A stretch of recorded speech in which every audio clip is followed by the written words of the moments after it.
Hey fish friends, Steve here from Steve's Fish Room. I am going to create some videos that were requested in the previous one on my full fish room tour, but I have a problem today in that I have a seeping tank. You can see there in the picture. It's a slow seep, but I needed to drill another tank because that's on a system that has 6 10-gallon tanks on it that drain down to a sump. And so I need to drill a new hole. This is an Aqueon standard 10-gallon tank. They're about $13 at my local Petco right now. And so I had previously drilled several of those. I didn't have to drill them all because I actually bought that system as is. But had to drill some other tanks because some of the tanks on there were 20 longs. And I wanted them to be 10s. So anyway, I got a diamond hole saw, which attaches to the drill. It's just like a drill bit, but it drills this 40mm hole, which is perfect for a 1/2-inch bulkhead. And that's all stuff that, you can Google the right size hole for the right size bulkhead, because they are slightly bigger than the bulkhead. And the little trick is most of the hole saws seem to be sold in millimeters, so 40mm works for a 1/2 inch. So I already have a jig that I made just with a 2x4 scrap where you just drill with that hole saw and get a hole that's just the right size. It'll help you get that nice and stable as you go into the glass. Some people don't use that. I originally followed Joey, the king of DIY's plan, but the difference here is you can see I put Vaseline on the back of the wood to help hold in some of the water.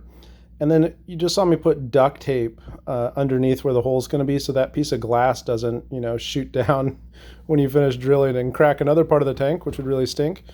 And then it may be out of frame on the video, but I also put a towel at the bottom, which serves a dual purpose. One, you can see as I start to drill there that it's got water coming out because the Vaseline does not do that great of a job, but it does the job. And I didn't have an O-ring that fit it. And that also lifts the wood jig up a little bit.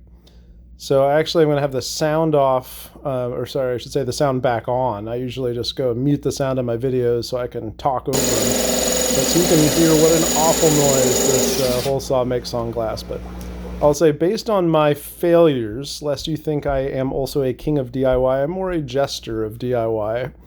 I'm not super handy, I'm very clumsy, and I did crack a tank right before this. Not on video. I was making a video, but I'd done several before, and so but I did crack one. I think it was the previous diamond hole saw was a little dull from doing the wood and about 6 tanks before this. They don't last forever, and it was a real cheap one. This one was about $9 on Amazon. I just, searched on there for a 40mm diamond hole saw. It's important that it be diamonds. You'd think that'd be expensive, but it is not. It's a nice tool to have around the fish room because you can drill through wood, you can drill through glass even. I personally wouldn't do this on an expensive tank. I would do standard, 10s and 20s, etc. Most of my tanks are not drilled. And you can see that it takes a while. Slow and steady, don't push. Just let the weight of the drill do it. And time. And you can see this next attempt here that I did, I got it. So one tank is now officially a terrarium. You can see that nice circle of glass there caught on the duct tape, but there's also a towel at the bottom, catches some of the water, and it's got some grit in it.